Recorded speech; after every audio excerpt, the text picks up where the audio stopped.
अस्सलाम वालेकुम, welcome to education plaza. कैसे हैं आप लोग स्टूडेंट्स और व्यूअर्स, कैसे हैं? तो आज हम फ्रैक्शन जो हमारा एक टॉपिक चल रहा था, जैसे आप लोगों को पता है कि फ्रैक्शन में दो लेक्चर हमारे ऑलरेडी जो है वो उनकी वीडियो एजुकेशन प्लाजा के ऊपर मौजूद है। तो आज हम अपना लेक्चर नंबर 3, क्योंकि अभी कुछ दिनों से क्योंकि स्टैटिस्टिक्स के हवाले से वीडियोज आ रही थी, तो जो कमेंट्स में लोग ये कह रहे थे कि फ्रैक्शंस की वीडियो कहाँ गई, तो उसके लिए भी ज़ाहिर है हम साथ साथ लेके चल रहे हैं स्टैटिस्टिक्स को भी, और फ्रैक्शंस मैथमेटिक्स का जो फ्रैक्शंस चैप्टर है उसको भी साथ लेके चल रहे हैं। ठीक है, लेक्चर नंबर 3 हम स्टार्ट कर रहे हैं। देखिए, थोड़ी सी हम बेसिक चीज़ें करने के बाद फिर हम शिफ्ट हो जाएंगे अपना कोर्स की तरफ। जो मैट्रिक में न्यू बुक्स आई हैं, 9 में न्यू बुक्स आई है, उसकी तरफ हम शिफ्ट कर जाएंगे।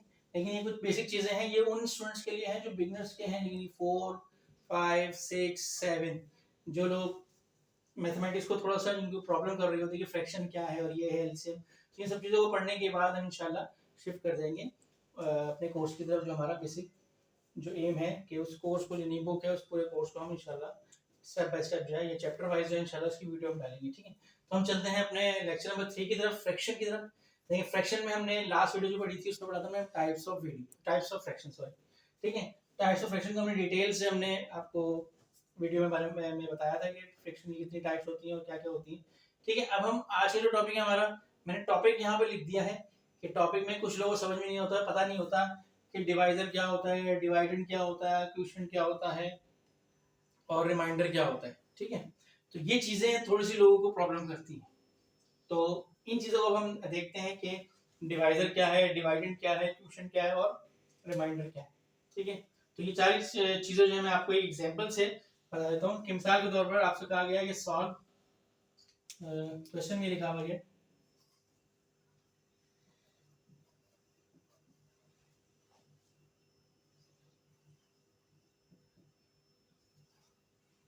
ठीक है 49 डिवाइड बाय 6, यानी 49 को डिवाइड करना है आपने 6 से या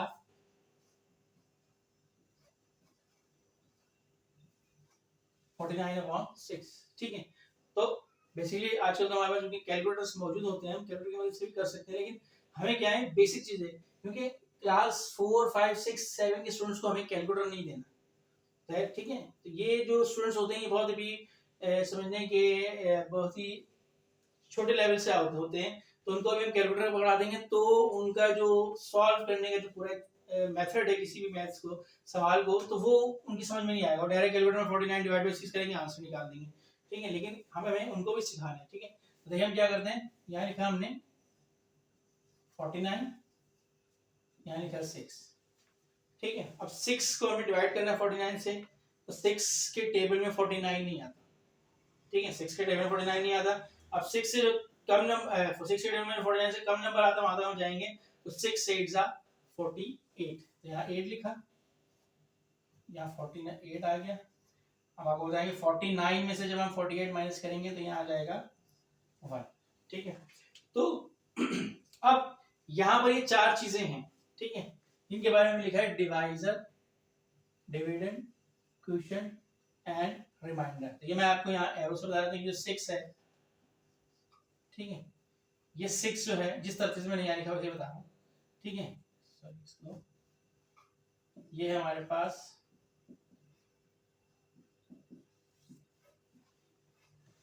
डिवाइजर। ठीक है,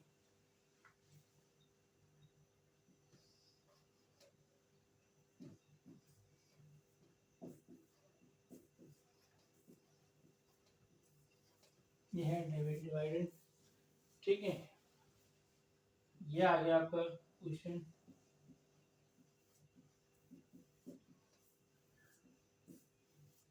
और ये आ गया आपका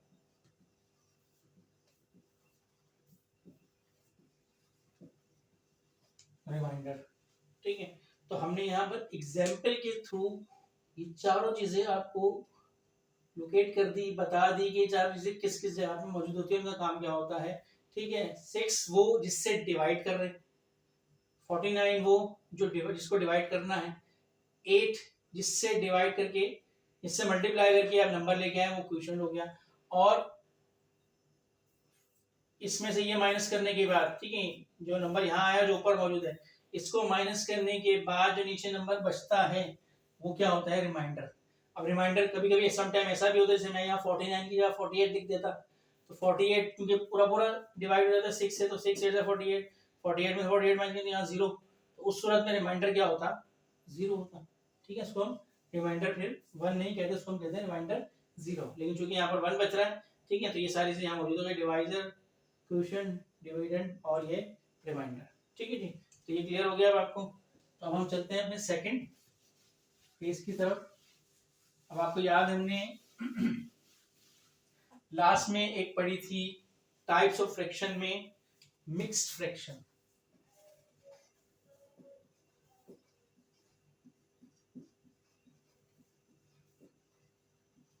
ठीक है जी, मिक्स्ड फ्रैक्शन में जिसमें मैंने आपको बताया था कि इसमें नेचुरल नंबर भी होता है, यानी कि एक मिक्सचर था या कॉम्बिनेशन था। ठीक है, कॉम्बिनेशन किसका था, नेचुरल नंबर का और फ्रैक्शन का। ठीक है, जैसे मैंने ये लिखा था, कुछ याद होगा, 4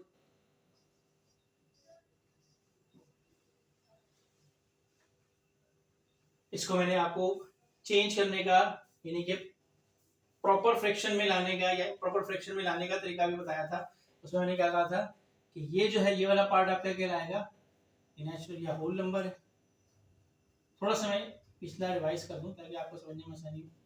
ठीक है, और इसमें से ये क्या है, न्यूमरेटर, और ये है डिनोमिनेटर। आपने करना क्या होता है, इसको इससे मल्टीप्लाई करना होता है, डिनोमिनेटर को होल नंबर से। 7 4 28, 28 में क्या करते हैं, इस वाले को प्लस करते हैं, तो 28 प्लस 3 कितना हो जाएगा,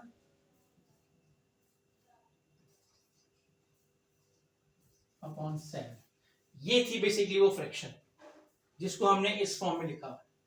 ठीक है, फ्रैक्शन क्या थी, 31/7, उसको हमने चेंज करके इसमें लिखा हुआ है। ठीक है, मिक्स फ्रैक्शन में 4 होल नंबर 3/7, ये 4 सही 3/7। ठीक है, अब ये जो हमने लिखा हुआ है इसको हम लिखते कैसे, यानी ये जो आप, ये तो मैंने आपको रिवर्स करके इसको फ्रैक्शन में चेंज कर दिया ना। अब ये जो चीज यहाँ हमने लिखी थी, ये कैसे लिखी थी, इसको देखें हम कैसे लिखते हैं। देखें, यहाँ पर हमने लिखा 31,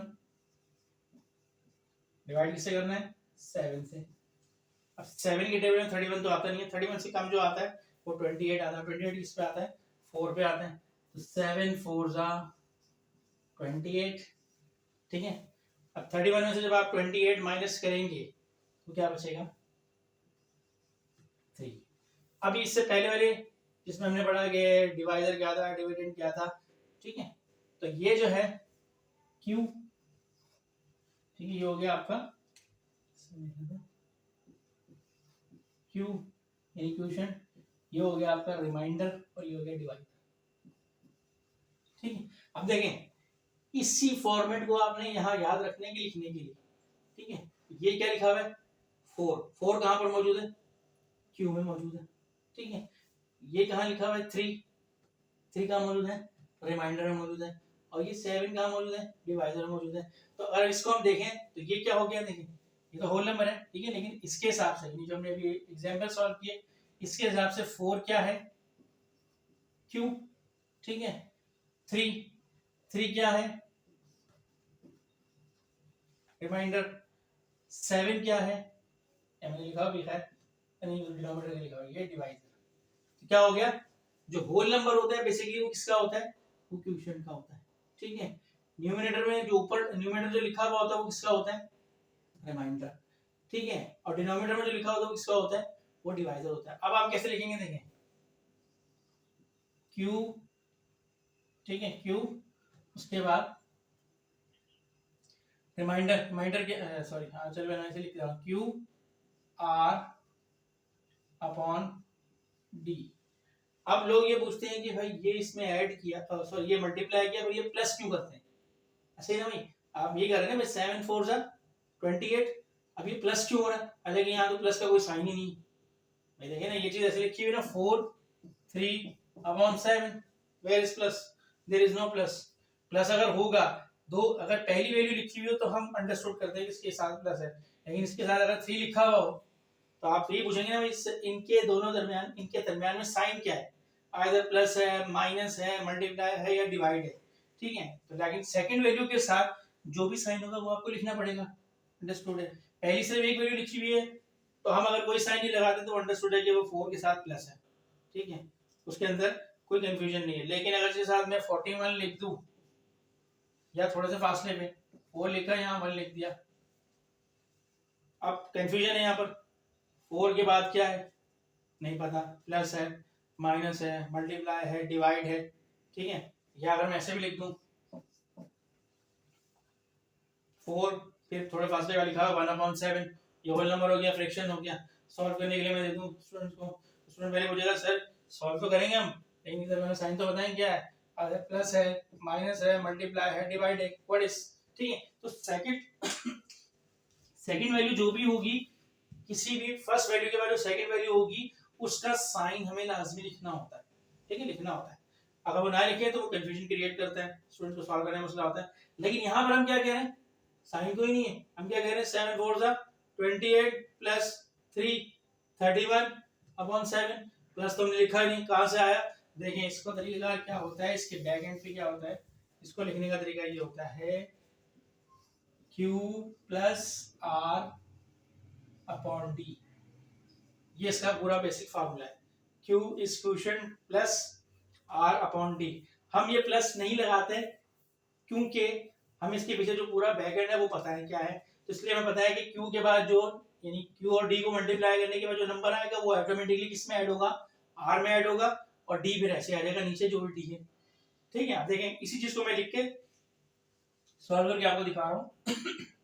Q 7 R 3, ठीक है, T डिवाइडर 7। अब देखें यही आंसर आपके सामने आएगा, नहीं सॉरी मैंने Q प्लस Q जो है वो 4 है, ठीक है, Q plus R upon D।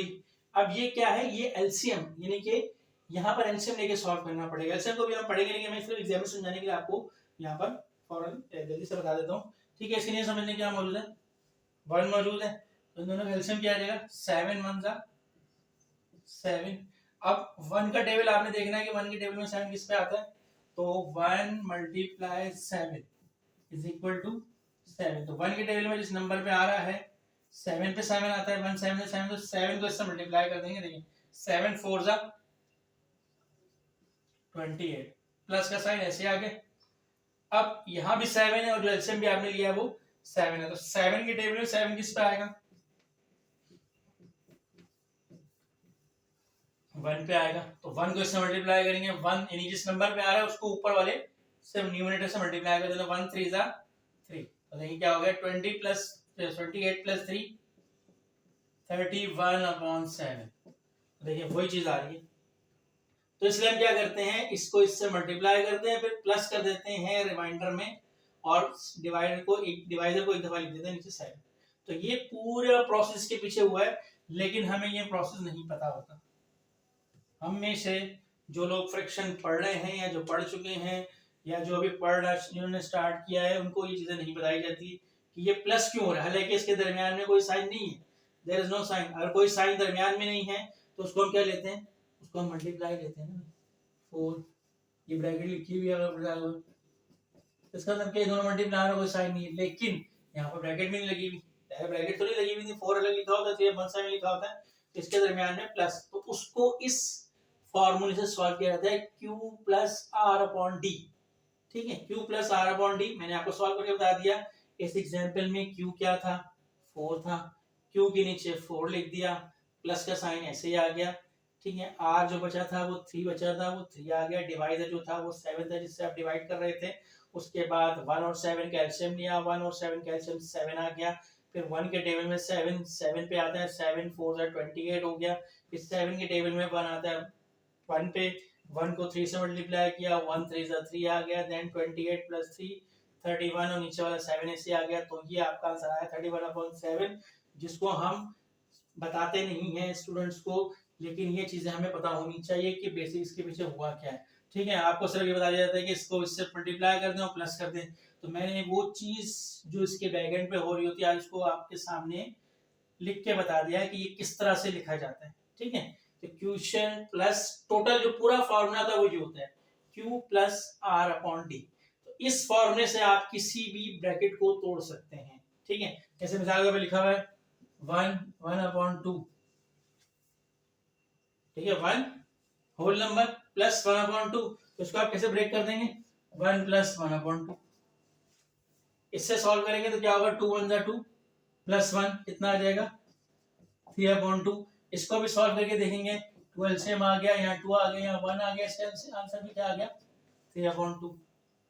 ठीक है, तो किसी भी चीज को आप इस तरह से सॉल्व कर सकते हैं प्लस को। ठीक है, जैसे 4 3/2,